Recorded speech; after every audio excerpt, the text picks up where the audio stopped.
Mara Niasse est un voyant et prédicateur sénégalais connu pour ses prédictions impressionnantes.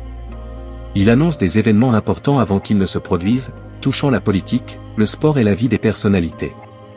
Plusieurs de ses prédictions se sont révélées vraies, notamment sur les résultats des élections ou les changements de dirigeants. Il a aussi prédit des drames dans le monde du sport et du divertissement, comme le décès inattendu de certaines célébrités. Son talent suscite à la fois fascination et crainte, car ce qu'il dit finit souvent par se réaliser. Pour beaucoup, Mara Niasse est plus qu'un guide spirituel, il est une voie mystérieuse entre le monde visible et invisible. Et pour plus de détails, on va écouter ses propos. léeg-léeg day xaw a metti xam nga ci lan ci nit ñi nga xam ne say soppe lañ am na nit yoo xam ne bëgg nañ Modou Fall ba noppi bëgg projet bi Modou Fall di ànd ak Macky Sall te ba tey saa su ne ñi ngi déglu oustaz Modou Fall bu dee dafa tontu ci toog muy dox oustaz Modou Fall moomu ko oustaz Modou Fall toogul muy dox di nañ waxante dëgg at mi yëpp mi ngi ci télé bi waaye dama ne la ñun micro yi dañ cee war di bàyyee leb bor ak di ko ci fay tey ji dañ lay tooñe ca ngénte la nga ñëw émission ngénte jaral la nga dem ca te sénégalais billaay Sénégal bari nañu bon maanaam da ngay gis koo xam ne wóor na yàlla fi mu ne lenn rek la ñu bañ nit ku tëll la xam nga lu ñuy njëkk a def fi mu ne wëri say ñaawteef xoolal loolu nga xam ne fi ne tey bu fekkee Sonko tey dafa ñëw samp koo xam ne fi ne la ñuy njëkk a def mooy waaye kii moom mooy kan kum saay-saaye kum def nangam kum dóor nangam xool yu bon yooyu la ñu xool te duñ waxi ne kii yan diplôme la am kii ban xam-xam lay def kii ci len la nekk ci kii mooy kan Sénégal est-ce que am na nit ñu mel nii waaye xam nga ci lu ñu nekk fayantoo defante def ma lii ma def la lii Sénégal nag bu fekkee dañ laa bëgg ngay kilifa xam nga noo war a def nan nga war a def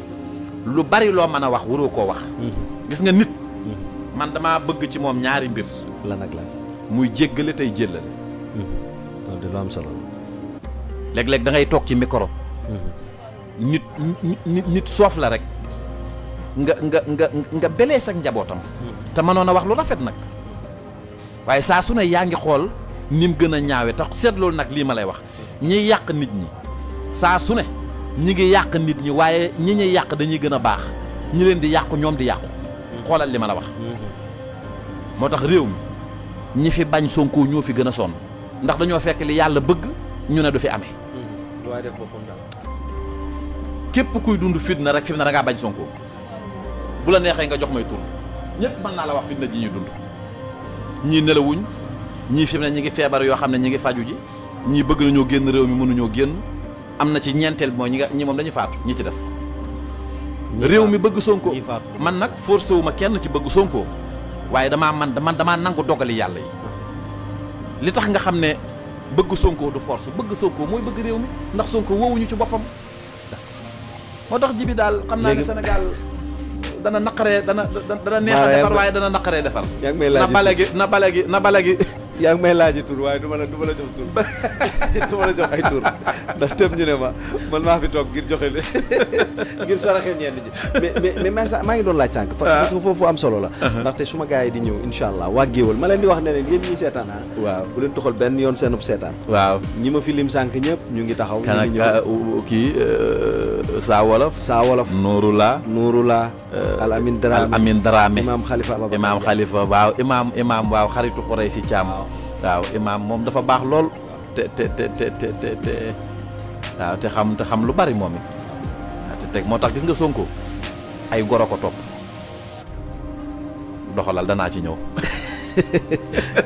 ma ne ñooñu ma tudd sax ñoo tax sànq ma doon loon laaj loolu mooy ndax kilifa gi dafa am benn bànqaas bu mu jël waaw yóbbu ko ca pale waaw jagleel ko doomu daara ci gàttal loolu alhamdulilahi rabbil alamin loo ci gis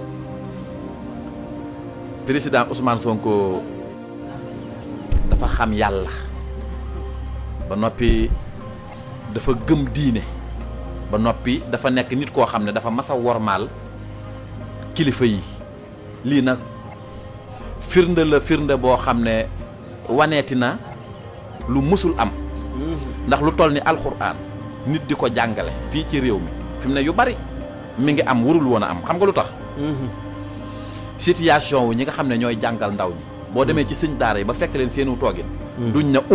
te ay nit la nit ñëpp ba noppi soxla woon dimbal tey jii kooku boo demee ba ñu dal état jël ci yow ay responsabilités yoo xam ne mësul am moo tax képp ku yor daaray alxuraan li ma leen wax léegi rek nañ xam ne projet bii seen projet la man mënumaa def ci lu dul rafetlu ko mënumaa wax ci lu dul encouragé ko te wax ne nag ay lii mbiri état la mooy ku ne am nga ci wàll waaye yëfit man na ne bërët rek nga teel a génn mën ngaa yàqal sa bopp dafa am nag lu may alerter ci suuf loolu am na ñu ko xam leeral ko rek maanaam mbir mën naa xew gars yi nee na nga bàyyi codé 2024 ak Basirou bii moom nee nañ da nga leen di codé bañ ëpp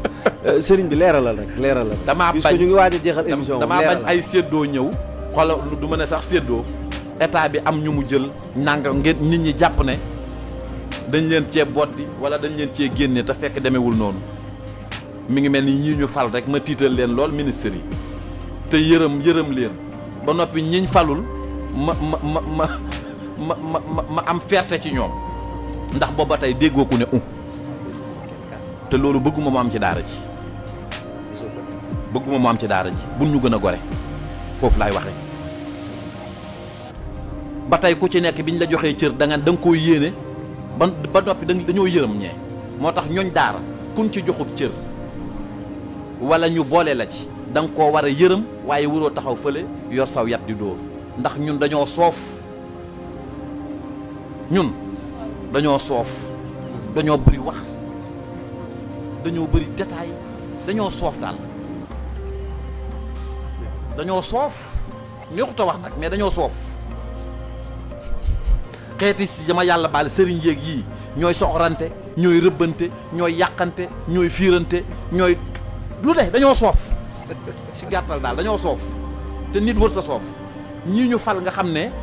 yor nañ carte Pastef am ñu ko yorut ba tey déggoo ku ne loolu bu mu ñëw ci ñoom ginnaaw dugal nañ ñu fa nañ xam nañ fay demee te bañ a xeeblu suñ bopp dañoo soof nag moom. mais kenn ci sa gars yi de moom muy baara xam naa foofu laay daanaka jeexale. waaw mooy ba sa xarit bi baara dolli. waaw nee na de moom am na yaqin ne kii di Bassirou Diomaye Faye mënul wàññi daar dund kii ñuy wax. waaw nee na mënu ko wàññi. kon dana ko wàññi waaw daa am ñoo xam ne li ñu wax contraire bee am te moom da cee bokk bu ne woon da koy wàññi rek xamal ne du wàññeem ginnaaw nee na da koy te loolu ma wax moo am parce que dana ko wàññi. man du ma attardé wu du ma nekk du ma wax loo xam ne it man puisque lenn li ñàkk bëgg réew mi la waaw am na journal yoo xam ne fi mu ne man bu ma bëggee xam li xew damay dem jënd journal bi ndax li ñu wax du loolu leneen li laay jàpp am na nit ñoo xam ne bu ma leen seetaanee li ñu wax buñ nee dëgg la damay xam ne du dëgg buñ nee du dëgg damay xam ne dëgg la te kanam yooyu nag sénégalais yi war nañ leen a xàmmee loolu moo am na journal yoo xam ne tey jii boo demee jënd ko luñ la wax rek contraire bi la waaye am na nit ñoo xam ne buñ toogee tey ne jomaay du wàññi da xamal ne dana wàññi buñ toogee ne la jomaay day génn xamal ne du génn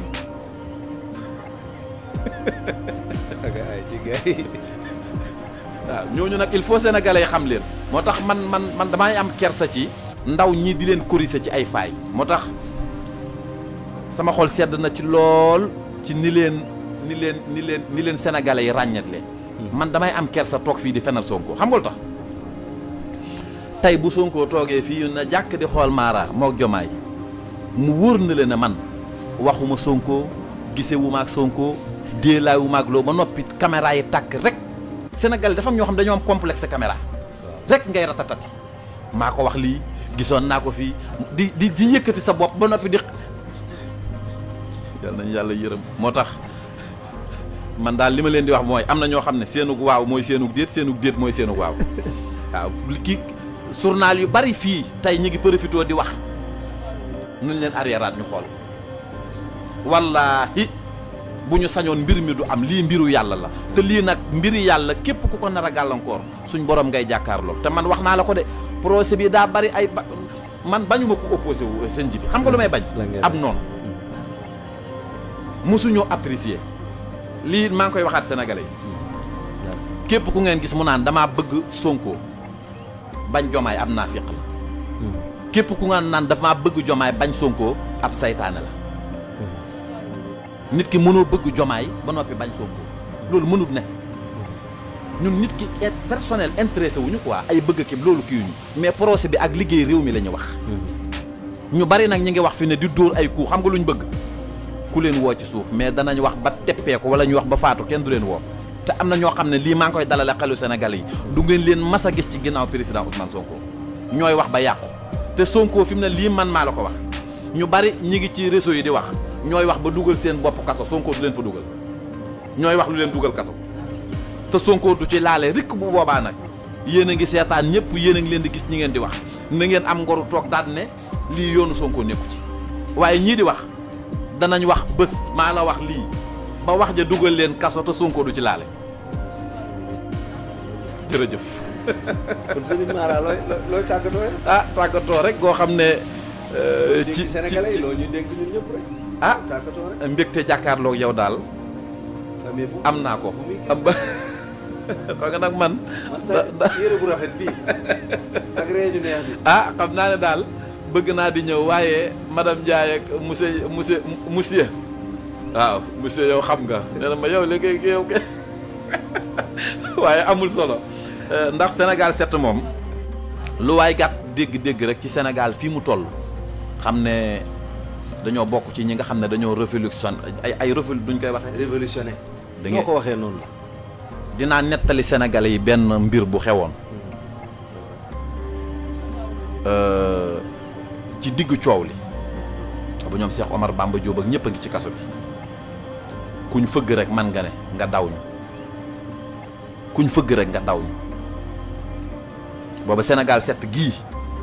ñoo am courage jox ñu fii ñu def fi suñu conférence de presse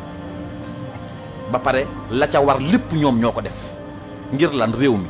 ma wax sénégalais yi loolu tey seeroo la leen ko te ñoom ba tey dégguma ko ci wax làq ñu yiir ñu ba am na ci ñoo xam ne keroog ba ñuy ñibbi sax mën naa ne ñoo leen jox paas loolu kon yàgg nañoo jàpp ci xeex bi du tey kon tey bu ma demee ba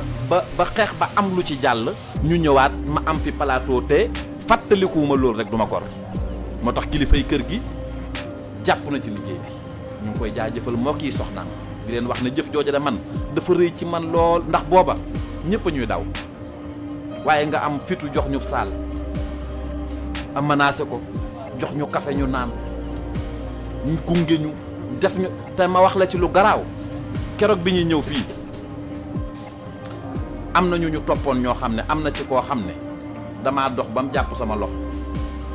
na ma kii laa mooy ñooñ di siblu renseignement généraux la daal ne ma Sénégal 7 ci 16 ba keroog ba ngay génn nii nga ma rombe maa ngeeg numéro ak yëpp buñ ma woon mën na leen kii la ma ne ko lu ngeen ñu doon toppe kon nga xam ne yéen ci risque ngeen nekkoon keroog xoolal loolu état jëf jooju nag bu ngeen ñu ko defalee yàlla na Sénégal yëpp ñu saluer leen moo tax ku xamul mais ñii baax ñi ngi baax ba tey moo tax yàlla na leen yàlla fay loolu yiw yow it am mbégte ci jàkkaarloo gi ndax am na loo xam ne mi ngi ci yow te danaa sàcc wax ko waaw yow ku ñëw rek la muy bu jàkkaarloog yow la muy njëkk a yëg mooy ak mbaax macha allah xam nga mbaax nag du lu nit mën a triser te présenté yomb na lool waaye présentable moo jafe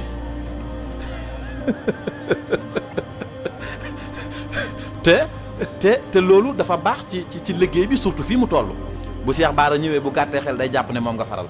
Mara bu ñëwee bu saa wolof ñëwee wala nooru laa day jàpp ne yow nga faral damay ragal waa géwél yàlla bu ñu yaakaar ne yow laa faral moom laa lay wax jox nañ ma tëj ko rek balaa jërëjëf sénégalais kon sukkuran fii amaanilaa ba beneen yoon mu ngi nii sax mu ngi nii saa wolof la Al Amin Dramé nuuru laa ngi ne xaritu Mara jërëjëf ak imam waaye ñi ñëpp sax xaritu imam lañ xaritu Mara samay xarit lañ de imam Khalifa Ababacar kon ba beneen yoon ñoom 21 heures lañ waroon tàmbali sax waaye ñoom ñoo la may lii xam nga lii tamit yombul nee nañ la jëlal waaw xam naa su ma génnee nag ñu jàpp samay nopp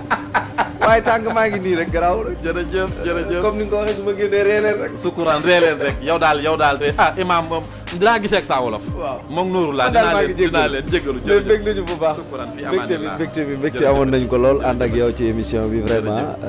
Serigne Mara Niass. jërëjëf yaa fii sa kër la revenez quand vous voulez bu fi di gëj heure boo bëggee rek ñëwal. jërëjëfati incha allah yére bi rafet na reetaan gi sell na waxtaan wi neex na bëggoon nañu gën a yaatal nag ci yeneen i mbir baax na waaye xëy na waaw waajuñu ko wallaay waajuñu ko tey dañoo ñëwoon rek pour nuyoo rek pour nuyoo rek pour nuyoo la waaw bu ko defee nag ëllëg ñu mën a waaj yu bari dugg ci ruq yi nag. Mara Niass, une figure spirituelle et religieuse respectée dans une grande partie de l'Afrique de l'Ouest, est connu non seulement pour sa sagesse religieuse, mais aussi pour ses nombreuses prédictions qui, au fil du temps, se sont souvent révélées vraies. Il vient de la lignée des Niassènes, une branche influente du soufisme au Sénégal, et attire l'attention de milliers de croyants et de curieux à chaque fois qu'il s'exprime publiquement. Ses prédictions touchent à divers sujets, politiques, désastres naturels, stabilité sociale, ainsi que des événements plus personnels. Beaucoup disent que ces visions sont souvent correctes ou en tout cas très proches de la réalité. Certains événements politiques, comme des changements de dirigeants, des tensions sociales ou des évolutions économiques, auraient été annoncés par Mara Niass bien avant qu'ils ne se produisent. Cela lui donne une aura presque prophétique, mêlant admiration et mystère. Les prédictions de Mara Niass ne sont pas toujours prises au pied de la lettre. Elles sont souvent exprimées dans un langage symbolique, ce qui pousse ses fidèles à les interpréter avec soin. Cette approche ajoute à l'aura mystique de la personne. Certains le voient comme un guide spirituel qui utilise des paraboles pour éviter d'être mal compris ou de choquer les sensibilités politiques. Mais au-delà de l'aspect spirituel, les paroles de Mara Niass touchent profondément le cœur des gens. En effet, dans un contexte où les populations font face à des difficultés économiques, des injustices sociales et un manque d'écoute de la part des autorités, une figure de guide spirituel qui semble comprendre les problèmes de la société et les exprimer avant même qu'ils ne soient clairs devient une source d'espoir. En même temps, cette situation met en évidence une vérité préoccupante, le fossé grandissant entre le peuple et ses dirigeants. Les citoyens attendent du gouvernement bien plus que des promesses. Ils veulent des actions concrètes. Les jeunes espèrent un avenir meilleur, avec des opportunités d'emploi, un système éducatif efficace, et une véritable reconnaissance de leur rôle dans la société. Les fans demandent plus de sécurité, d'équité, et d'opportunités économiques. Les agriculteurs cherchent un meilleur accès à l'eau, à la terre et aux ressources. Les travailleurs veulent un salaire juste et de bonnes conditions de travail. Le peuple ne cherche pas des miracles, mais du respect, de la clarté et de l'efficacité. Il attend un État qui écoute, capable de répondre aux urgences sociales, de combattre la corruption, et de promouvoir un développement durable et inclusif. Il existe une grande demande de justice, d'équité et de progrès. Dans ce contexte, des voix comme celle de Mara Niass deviennent des porte-paroles du peuple, des moyens par lesquels les préoccupations, les souffrances et les espoirs trouvent une forme d'expression. Ainsi, quand il parle, ce n'est pas seulement la foi religieuse qui se fait entendre, mais un cri collectif, un appel à l'ordre et à la vérité.